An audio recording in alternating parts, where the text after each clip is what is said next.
Un feliz día para cada uno de ustedes. Hoy estamos en el sábado de la octava semana del tiempo ordinario. Tiempo ordinario, octava semana.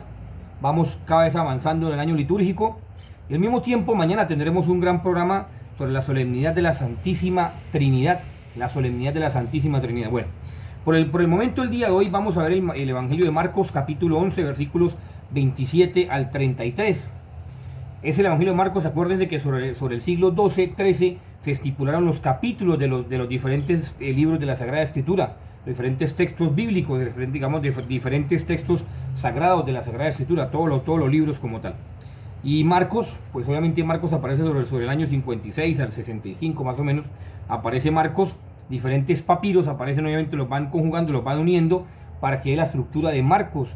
Marcos dentro de los grandes exégetas de aquel entonces, siglo I, siglo II, siglo III, antes de llegar San Jerónimo para digamos, como para engrosar todo lo que es el texto bíblico, todo lo que es el aparato crítico de la Sagrada Escritura, pues obviamente da Marcos el nombre del Evangelio de la Justicia, porque demuestra claramente que Cristo, siendo hombre de condición divina, es Dios, y por tanto cualquier dificultad, cualquier situación adversa, cualquier acción humana, tanto biológica como espiritual, Él tiene la solución y tiene el poder para dar la respuesta oportuna ante cualquier anomalía que sufra el ser humano.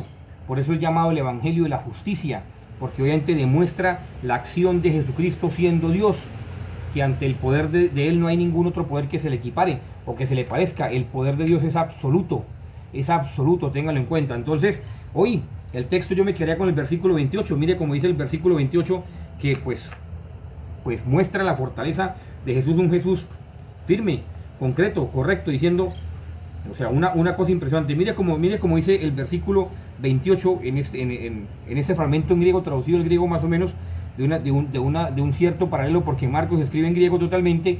Hay una que otra palabrita por ahí en arameo. Muy bien. Dice, y le preguntaron, ¿con qué poder haces estas cosas?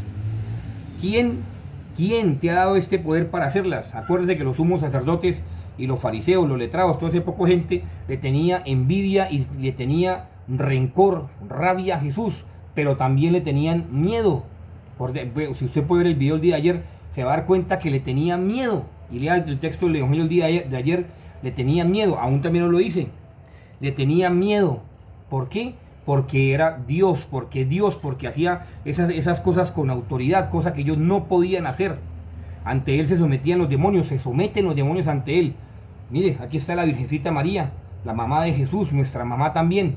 Ella intercede por cada uno de nosotros para que sigamos los pasos de Jesús. Bueno, en fin, a lo que yo voy y lo que quiero que quede claro, por favor, el día de hoy. Mire, es que como dice el texto en griego, obviamente el texto original en griego es una cosa muy fuerte, muy diciente, porque mire como dice la última fracción, taute inazataus poies. O sea, no le está queriendo tanto decir, digamos, el poder, no es tanto el poder, sino cómo, más o menos le están preguntando es cómo somete esas cosas, es decir, cómo somete la acción biológica, cómo somete la acción sobrenatural ante Él, es decir, cómo somete todas las cosas ante su autoridad. O sea, ¿cómo hace para estar encima de todas las cosas? Me explico. Por ejemplo, cura a un ciego, ¿cómo hace para curar al ciego? Cura a un paralítico, ¿cómo hace para curar a un paralítico? Exorciza a un poseso, ¿cómo hace para exorcizarlo? Es decir, ¿cómo hace para estar por encima tanto del bien biológico, natural, como el bien sobrenatural? Y las afecciones tanto del cuerpo como del alma. ¿Cómo hace para estar por encima de todo? O sea, le están preguntando, no tanto quién le da autoridad, no, sino le están diciendo, digamos, como que le están preguntando, según el texto en griego que escribe San Marcos. Recuerde que Marcos es un griego muy popular. Entonces le está queriendo decir, venga, a usted cómo hace para estar por encima de todas esas cosas. O sea, una pregunta muy sagaz. Por eso más adelante el texto, Cristo le hace una pregunta todavía mucho más sagaz a ellos. Cristo siendo Dios, la sabiduría infinita, ¿se va a dejar? No, porque ellos son personas que llevan en su interior la maldad, quieren confundir a la gente, y encima de eso quieren enseñar cosas que no son, cosas que no están dentro de la Sagrada Escritura, y mucho menos dentro de lo que enseña la Torá. Entonces le dicen, es una pregunta muy sagaz, como quien dice, ¿usted cómo hace? O sea, como quien dice, denos el secreto, hágame el favor, denos el secreto para que nosotros también podamos hacer lo mismo. denos el secreto para que nosotros también podamos hacer lo mismo. Bueno, en fin, el hecho es que cuando usted ve ese texto de la versión original, y como dicen los grandes eruditos de San Mateo, perdón, de San Marcos, obviamente grandes exégetas de San Marcos, doctores en Sagrada Escritura, pues vuelvo y digo, o sea, ellos están haciendo la pregunta de que denos el secreto, para que nosotros también estemos por encima de eso.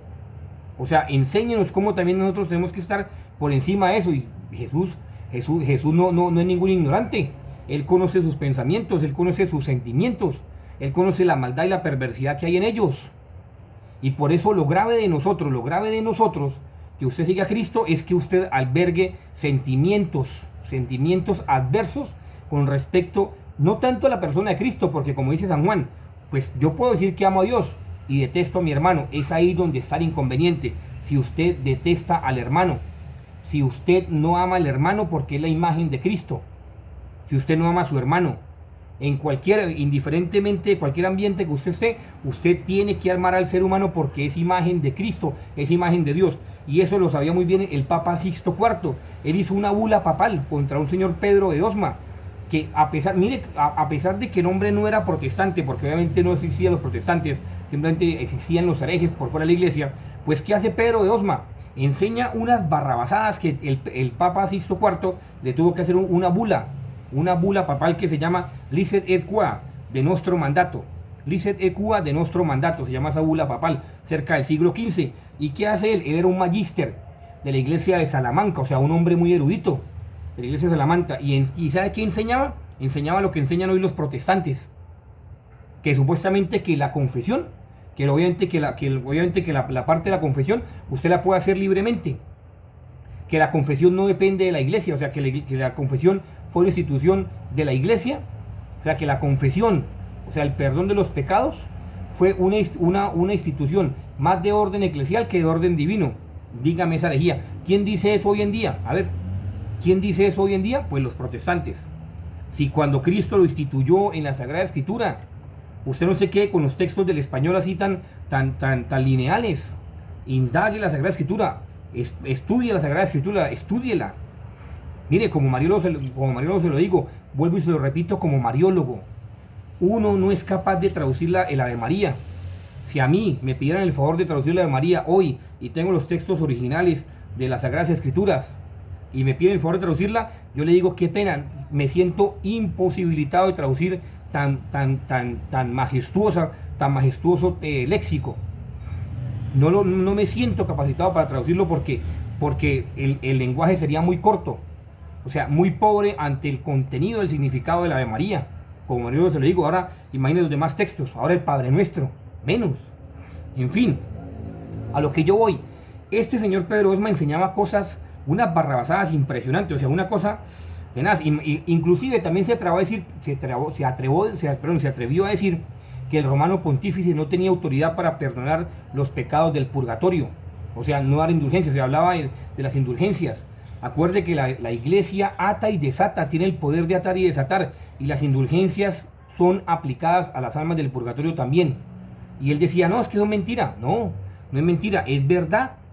El Papa tiene todo el poder y la autoridad para dar indulgencias para las almas del purgatorio, para liberarlas, porque es la cabeza visible de Cristo en su acción no visible, como decía San Anselmo y San Atanasio. Cristo invisible se hace visible en la cabeza de Pedro, o sea, en Pedro. ¿Quién es Pedro en este momento? Pues el Papa Francisco. Si él dijera, mire, mañana hay indulgencia plenaria por las almas del purgatorio, haga tal forma como dice la fórmula de la iglesia, ya muchas almas saldrían del purgatorio, muchas almas. Así es simple. Entonces, imagínese, usted tiene que sentarse a pensar, porque este Evangelio de Marcos es para que usted se siente a pensar. Y mire, este Evangelio, cuando estos maestros de la ley y estos sumos sacerdotes le dijeron a Jesús, no tanto quién te hace podernos, sino como quien dice, enséñenos. Pues ¿a quién se le parece usted? Qué pena lo que voy a decir, pero muchos pastores suplantan la acción sacerdotal de un hombre ungido por Dios, como dice San Pablo, sacado de la gente, siendo la misma gente para ofrecer sacrificios a Dios. ¿Quién es? El sacerdote, pero el ungido por la Iglesia Católica, el ministro consagrado, el ministro debidamente ordenado, como dice el Código de Derecho Canónico. Usted no crea cuento que su pastor tiene la verdad. No, su pastor simplemente es un animador. Un animador que simplemente comparte la palabra y lo está llevando a usted al error. Lo está llevando usted al error. Lo está llevando usted al error. Gravísimo error. Sobre todo, gravísimo error, porque lo está llevando usted a la condenación. Y no es que la iglesia condene a nadie. La iglesia no condena a nadie, absolutamente a nadie. Simplemente la iglesia se basa en ciertas acciones. Acuerde esta frase: extra ecclesia nulla salus est. Fuera de la iglesia católica no hay salvación. No hay salvación. ¿Que usted puede llegar a salvar? Se puede llegar a salvar, claro que sí, pero con mayor dificultad, porque no tiene expuestos los sacramentos. Y este sacramento que habla el Papa Sixto IV, que además también fue de los primeros santos padres que hablaron de la concepción inmaculada de María, sin ser dogma, pero afirmaron, afirmaron vehementemente que María era inmaculada concepción, y encima de eso dijeron que era herejía todo aquel que supusiera a ella, porque es verdad, porque María fue inmaculada. Entonces hay cosas que la iglesia ha conservado a lo largo de los siglos, y usted no quiere, o sea, usted no puede pretender cambiarla, porque es lo que Cristo ha dejado para la salvación de las almas. Para la salvación de las almas. Piense muy bien su labor como cristiano, como hombre de Dios. Piense usted muy bien como cristiano, como hombre de Dios. No cristiano diferente a la iglesia, no, sino cristiano unido a la iglesia católica. Piense muy bien su labor. Y si usted es pastor, piense lo que usted está haciendo. Está engañando a la gente. Y vuelvo y digo, como lo dije el día de ayer y lo sostengo, esa palabra prosperidad es una palabra, es de las palabras más heréticas que yo haya escuchado, porque usted ni siquiera en la Sagrada Escritura encuentra prosperidad. Nada, la traducción es una abnegación, un total deshacimiento de las cosas, un total abandono en Dios, es decir, confiando totalmente en la providencia. Eso sí lo encuentra, pero prosperidad, ¿dónde? Y eso es lo que hablan muchos pastores. Venga, lo que me bendigo, que hoy hay oración de bendición para la prosperidad. ¿Cuál? ¿Acaso Dios a usted le promete este mundo? No. Dios le promete el mundo, la vida eterna, eso es lo que le promete. Eso es lo que le promete, que Dios a usted en su providencia infinita le da casa, carro, alimento, comida, dinero, todo se lo da. Pero no le dice, venga, que lo va a prosperar. No, qué cosa tan absurda, ¿verdad? Bueno, Dios los bendiga. Hoy, indispensable, Santa Eucaristía, Santo Rosario, visita al Santísimo, horas de caridad y confesión. No se le olvide, haga horas de caridad y confiésese. Y si usted está fuera de la iglesia católica, piense usted bien hacia dónde está dirigiendo sus pasos. Piense muy bien hacia dónde está dirigiendo los pasos. Y sobre todo, una frase que decía San Anselmo. San Anselmo, en uno de los escritos, no sé si se encontrará por internet: una iglesia sin madre es una iglesia huérfana. Una iglesia sin madre es una iglesia huérfana. Y si usted no tiene a María como madre, está huérfano, mi amigo, está huérfano, mi amiga. Muy bien, hoy terminemos con el Ave María, día sábado, consagrado a la Madre del Señor. Que esta Ave María retumbe en sus corazones. Retumbe en sus corazones. Ame usted la iglesia católica. Pida por el Papa Francisco, por los obispos, sacerdotes, diáconos, por cada uno de nosotros que somos parte de la iglesia católica. Y por cada una de las conversiones, que la gente que vive en la iglesia católica sea testimonio del amor de Dios. Dios te salve María, llena eres de gracia, el Señor es contigo. Bendita tú eres entre todas las mujeres, bendito el fruto de tu vientre Jesús. Santa María, Madre de Dios, ruega por nosotros los pecadores, ahora y en la hora de nuestra muerte. Amén. María, Reina de la Paz, ruega por nosotros. San José, terror de los demonios, ruega por nosotros. Dios los bendiga, que esté muy bien. En nombre del Padre, del Hijo y del Espíritu Santo. Amén. Feliz día.